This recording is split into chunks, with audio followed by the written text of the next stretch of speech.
Good morning.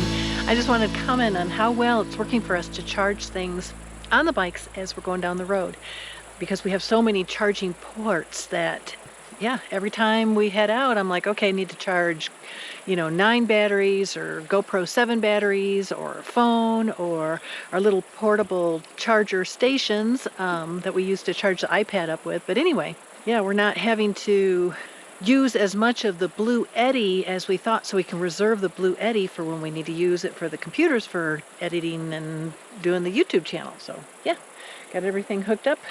It's all plugged in. It's already charging as we pack up. I noticed we were cleaning the windshield and Chris has come loose, this piece. And this piece is plastic, and there's a plastic adjustment. It's a kick plate that mounts on, it's an accessory that mounts on your windshield. Kick the air up. And right? The bugs. And the bugs. Yes. And believe me, we went through a swarm of grasshoppers yesterday. Yes. Anyways, I zip tied it. I'm gonna zip tie this other side also, because I just broke. So if you get one of these, we're not selling it or anything. If you get one, literally take the plastic pieces out and then just zip tie it real tight, so it's in one fixed position. Yeah. I like it because of the bugs and the wind. You don't like it because it's just not mechanically sound. It's cheap. Yeah, it's cheap. We're not recommending it. Yeah, but if you install it properly and you press the pieces down, it is more rigid, but look, it's gonna vibrate in the wind. These pieces here, to make these adjustments, here I'll show you. Look at this. These pieces over here, to make this adjustment, you have to turn and kind of pull them out a little bit. See, so now you can adjust that. But when you put them in, you have to press in real hard. And that pressing in real hard holds those teeth together, and now it makes it more rigid. But these vibrate. It's the same principle here, but it vibrates. It's silly. Need a pushback.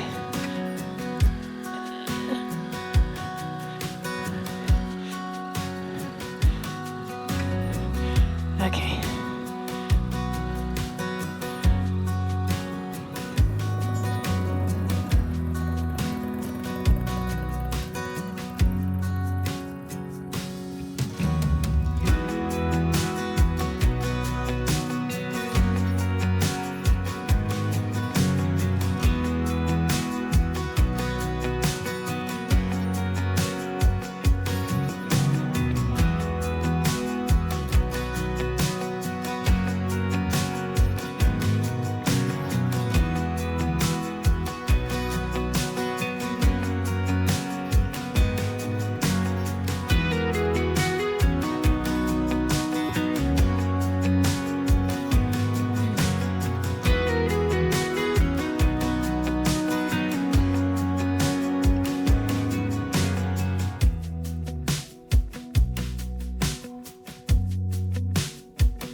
They built this dam. It's a hydroelectric dam, and it was designed to be able to supply power to the town of Custer and the Dredge and everything that's further down the road. It went bankrupt because as soon as the mines went belly up, nobody needed the dam, so nobody was paying for the electricity. So it sat here fully dammed up until 1934, when they finally breached the dam to allow the sockeye salmon to continue their migration up the Salmon River from the Pacific Ocean. Oh, so they were stuck. That was a bad thing to happen. That happened. So it only lasted a year. It lasted less than a year. Less than a year, okay. And then it just sat here forever until somebody said, hey, let's blow this sucker up and let the fish come through. Yeah. Wow. Hey, wait, isn't there something about the rules of the fish? When you catch a fish, you can only keep the hatchery fish? Yes. If you love salmon, they have sockeye salmon here.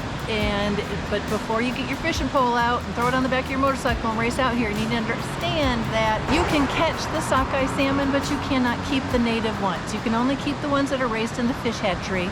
And those are tagged, so you'll know what you have. So, yeah. That's it. That's it.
So you just have to stop at these beautiful overlooks and look down at the river, and it's so cool.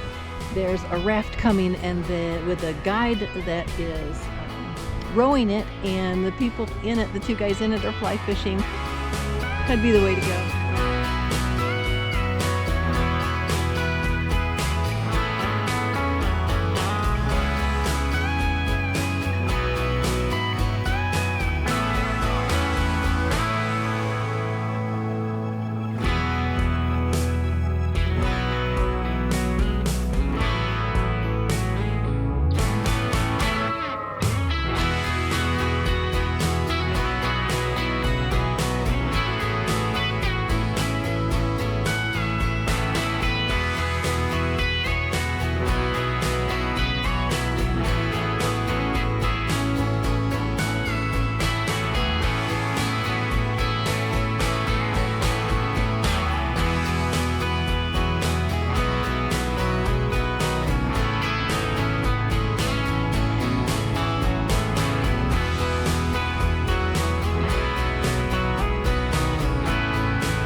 Map and everything. So we'll go see, do the Custer Motor Adventure Road and go check that out as well. Where's that? Motor Adventure Road, is that a dirt road somewhere? That's the road to the Custer Ghost Town and Bonanza and that dirt loop. Okay. And that one is supposed to be good maintained dirt road. Yep. Fantastic. So we got all the information. Now all we need to do is head back and go do it. We have to find a post office. Oh, we have to find a post office. I have been trying to mail, so a couple people have ordered stickers, and I have been trying to mail them for a little too long, and it seems like every little town we went through, there's a post office, and all of a sudden now we're going through towns and we can't find post office. Can't find a single one. So we're on a mission before we leave the town of Challis, Idaho, to go find a post office. Sorry it's taken so long, Randy. I know you emailed us, but it's all good. We'll figure something out. We're getting it as quick as we can. Yep. Awesome. They're traveling around Idaho with us. They're especially blessed and loved envelopes. Yeah, they've been in your back, into your tank bag for what now? Couple days. Five days now? Yeah. Okay. Okay, I have to laugh just because we finally found a post office. Actually, we stopped at the library, which is not the post office. The post office is across the street in Challis, Idaho. So Joe in Albuquerque, New Mexico, we're mailing it today. Randy, Palm Bay, Florida, they're going in the mail today. Yeah, buddy. So if you remember my old Cena, we had to return it and wait for a new one. It's been rebuilt. Yeah, it's not new. It was a rebuilt one they sent me, and now that one's not working. So the button is stuck exactly the same as the other one. So we're in Challis, Idaho, standing next to the town library. Fingers crossed Richard can work his magic. Yeah, because in order for them to warranty it, you have to ship the old one back, and they won't do, and they approve it once they receive it, and then they will ship you obviously a rebuilt one. So I don't know what to tell you, babe. It's not like we've been abusing it. You know, I mean, yeah, we use it, but we don't abuse it. The little button is totally broke on the brand new one. It's completely broke. It broke completely off of the control board. Yeah.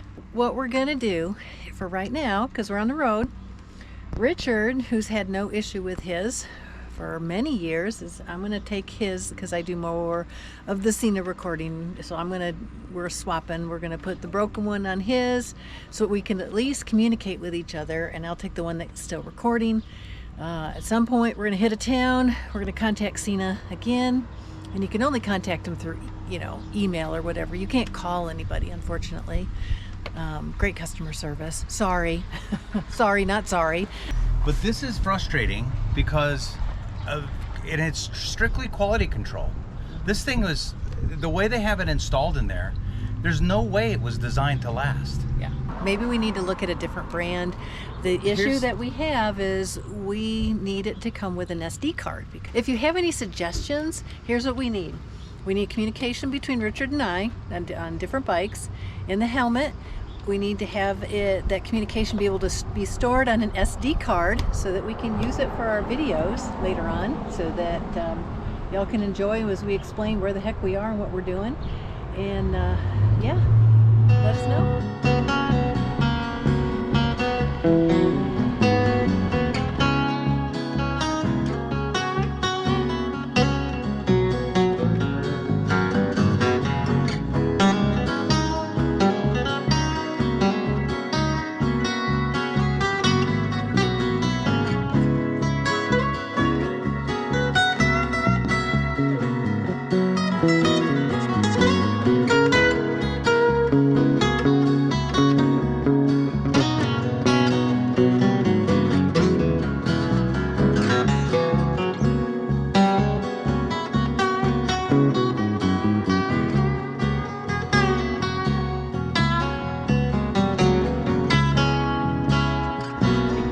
So we stopped at this little coffee shop. It was perfect because they gave us some awesome information. Down this road is a 988 ton mining dredge. And if you remember back when we went to Oregon, we went and saw a dredge there. And I think this is only the second dredge out there that's still, you can still wander through. And there's a couple ghost towns down here. So we're gonna go check it out. The road is paved for a bit. We understand it turns into gravel for a little bit, but it's supposed to be well maintained, so hopefully we can make it all the way. I'm sure we can. We'll be good. But anyway, that's what's happening. That little coffee shop name is called Sunbeam. Oh. Sunbeam, and it 5 stars. Yeah, exactly. Super sweet people and awesome place. Yep. So about 9 miles down this road is what's called the Yankee Fort Dredge. And then right after that are supposed to be an old cemetery and a ghost town. Yeah, this goes, from what we understand, this is a loop that goes all the way into Chalice. Yes. So then if it's that long, 40 miles of dirt, then yeah, I don't think we're going to take Miss Alice on it. But, if you're on an ADV bike, that's great. So this ride is just spectacular. Look at that river. Oh my goodness, just crystal clear. Wow.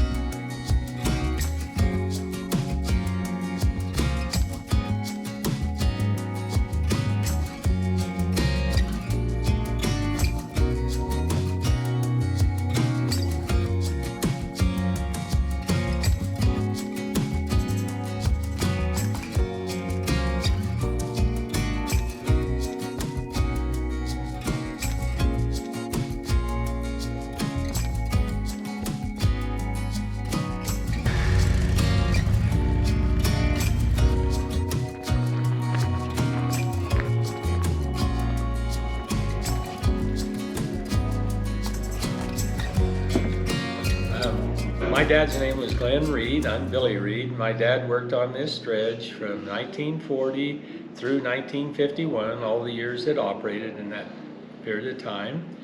And I grew up here from a baby until I was 9 years old here on the Yankee Fort. We lived in the company camp, the dredge camp they referred to it as. And my dad used to take my brother and I and spend an 8-hour shift with him up in the control room. So I spent several 8-hour days with my dad, enjoying the tremendous noise of this. Tremendous noise. So you said it was exciting for a short period of time. Yeah, it was. The first time was really exciting. I was 7 years old the first time and my brother was 8. He was a year older, and so it was all exciting. After that, we didn't want to come up here. My dad would say, "Come on, boys, you can go to work with me today to keep me company." See, it was for his benefit that we went, and we'd say, "No, we don't want to go, Dad. We got friends we're playing with." Yeah. My mother would say, "You boys go along with your dad today and give me a day off." Yeah, that's what it was. That's what it was. And is it true there's only 2 of these in the United States, and that one in Sumter and this one? That you can tour, yeah. Yeah. Okay. The others Yeah, are all distant. of them Most dredges were dismantled and sold for scrap, or if they were in good working condition, they were shipped to where dredging was still allowed, like South America, Central America. A couple of Idaho dredges went to Alaska, but for the most part, they were Just scrap. disassembled. And you said that when the guys that refurbished this were actual workers on here. Yes. Yes. We sell a little book, the Gold Dredge on the Yankee Fort. We sell it in our gift shop. Okay. It was written by an employee of this dredge. On page 33 are these old timers right there Yeah. that were instrumental in forming this association. The big guy right here is the one that wrote the book. The little guy next to him is my dad. Oh, awesome. That is so cool. That's pretty cool. What a great Yeah. testimony. That's awesome. Golly, this dredge, it took 3 men to operate it. So altogether 9 men because they ran all 3 shifts. And the highest paid employee made 89 cents an hour. Now, you think, wow, that's not a lot of money. But also all of their housing and their cooking fuel and their heating fuel and everything was all provided. All they had to pay for was food and clothes. So it was a pretty good gig. In fact, there were a lot of people camped up and down this area hoping that one of these employees would either quit or get injured so that they could take their job, because these were such high-paying, valuable jobs at that time period. I thought that was really cool. Yeah, 89 cents an hour. All right, so here is the unique thing about this particular dredge compared to the dredge in Sumter, Oregon, is this one had to have a pond, and it's like have pond will travel. So it needed 8 feet of water to travel in, and so this was like it wasn't along a river like in Sumter, but it would fill up this they'd fill up this area, this little pond, and dig it out, and it could sit here and do its business, and then it would move forward a little bit, create another little pond, so it kind of was traveling water. So wait, let's also talk about one more thing, about the amount of diesel that it used. So this machine held 9,000 gallons of diesel, and it would last about a week. And they would deliver the diesel up here from Boise, and it became too expensive to run when it got over 2 cents a gallon. Let that sink in. 9,000 gallons every 2 weeks. So 4,500 gallons a week. I'll take 2 cents right now. Oh my goodness. Wouldn't that be amazing? So, Chris, Yes. why are you going over here? Okay, I what's the deal? Okay. Chris says, here, film me. No. I need something to dig with. Oh my gosh. All right, so here's the deal. These are the tailings from the dredge, which is the offshoot, the junk, the stuff they throw away.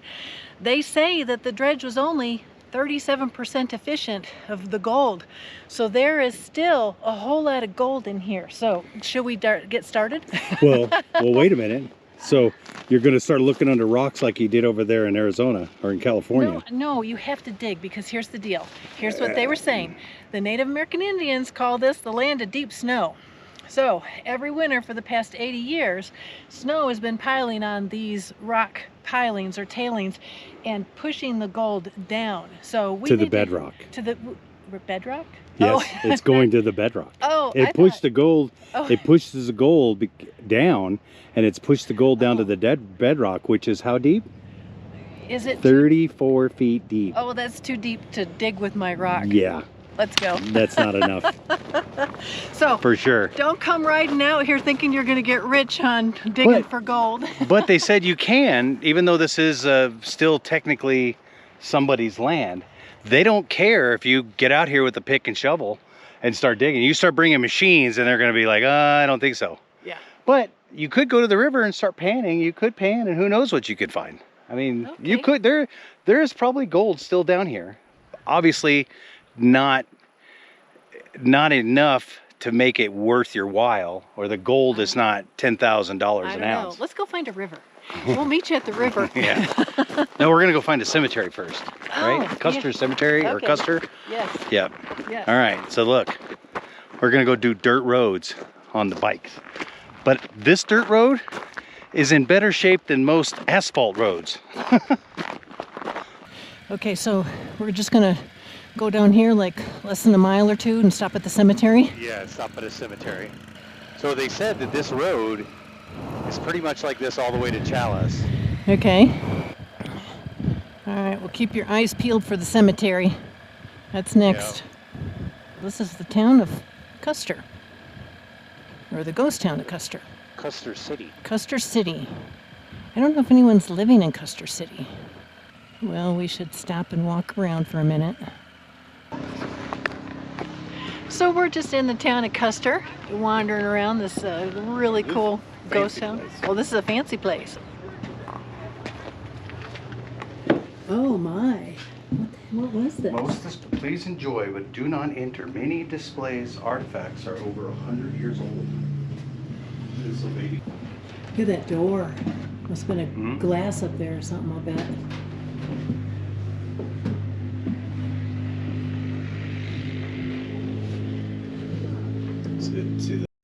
So this building behind me was their ice house. Imagine your freezer this size. So in the winter months, they would harvest the ice and store it in this building, layer it with sawdust, and in the summer, that's where they would be able to store their meats and their vegetables, anything that would perish during the summer. Yeah, that's a ginormous freezer.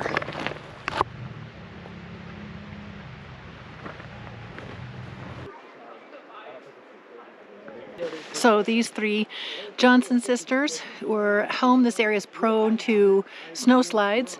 The alarm went off, I guess, and unfortunately the snow slide hit the house that they were living in with their parents. Their parents were pulled to safety, but the children ended up perishing in that snow slide. I guess it was more of a common occurrence back then than we know of, but really sad. The blacksmiths obviously were a jack of all trades, so imagine you were living back here in 1885 and you had a toothache. Who do you think pulled your tooth? Yeah, buddy, blacksmith would. Good luck. So what's this called? This is a stamp mill. So each one of these, I don't know how much they weigh, they varied in size, but they're easy to move because you could just take them apart, put them on a cart and roll them to somewhere else. But they would take the ore, the big ore that they took out of the mountains, and stamp it and drop it. So all these big gears, just pick these big heavy weights up, bam, bam, bam, bam, bam, and they would all stamp. Well, there was several of these things running through this canyon. So it was crushing the ore. It was crushing the ore. Yeah, so you can imagine how loud it was. So there's 5,000 people living in this valley or more. Yeah. The McKinseys down there sold every one of them a shovel or two. Yeah. He was the businessman of the joint. Yeah. Probably worked hand in hand with the smithy over here to sell all the goods to all these people picking out this gold. Yeah. The color, as they say. We are deciding, since I'm on the Harley on Miss Alice, do we go this way down the road? Do we go that way? Because I'm worried about what's behind us, that rain. Just ignore the thunder. Ignore the thunder. But I mean, it's the adventurous part in me and Chris. Yes. We want to go that way. Yes. So I think we're going to go that way until we can't. Yes. Because we know it's a smooth gravel. In fact, this gravel road is in better shape than most asphalt roads that we've been on lately. So I say we give it a shot. let's do that. Okay. Oh, there's the. We're gonna go that way. All right, are you ready? I'm ready.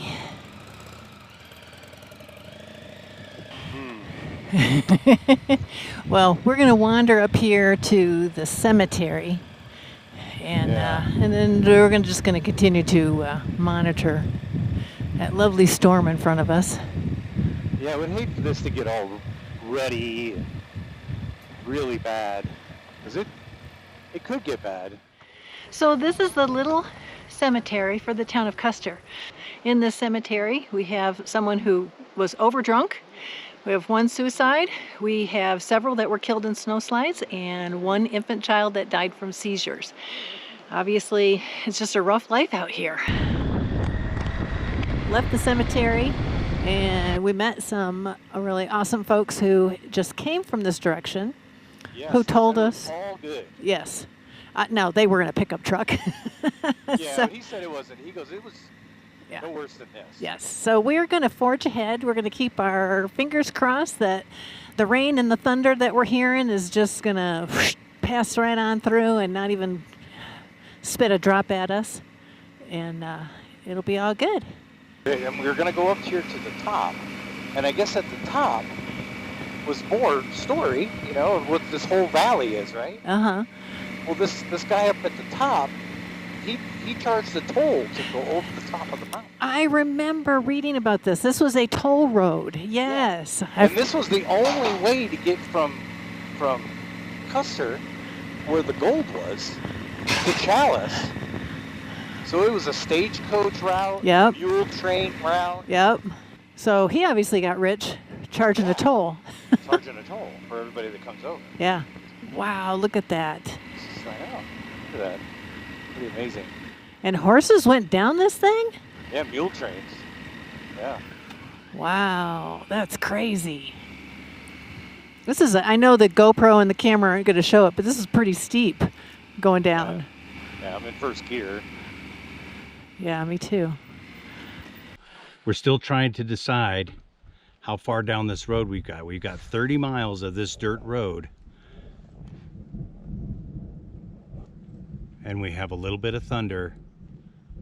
No rain yet.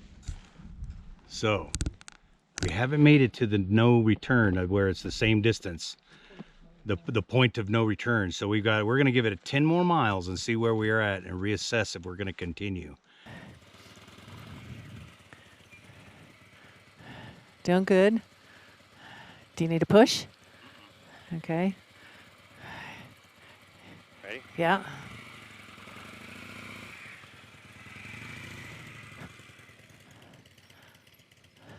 My guess is I'm doing the same with yours. Yes. Would you please? Okay, so we have decided we're going to turn around the road. We came up this spot here. It just started getting really rough. Rougher than what I wanted. The rain has stopped. Yeah. I'm afraid if we get any further into this that the road's going to get. Want to trade bikes? No, I like my bike.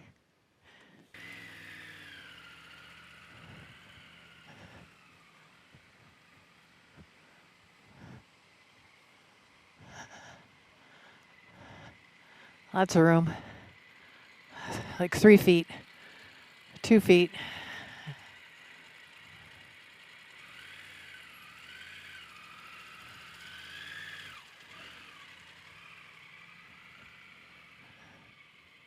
It's just gorgeous out here. But, yeah. I don't know if you can get this. Here's my foot. And there's the follow. There's the fall. So we're not going to do that. No. How quickly we climbed, because we were just skirting next to that river, and now we've climbed, obviously not this hill, but we climbed quickly up here. And we have more climbing to go. So. All right. Okay, so here's the deal. We decided to turn around. Right? Yeah, yeah. Because that back there looks worse.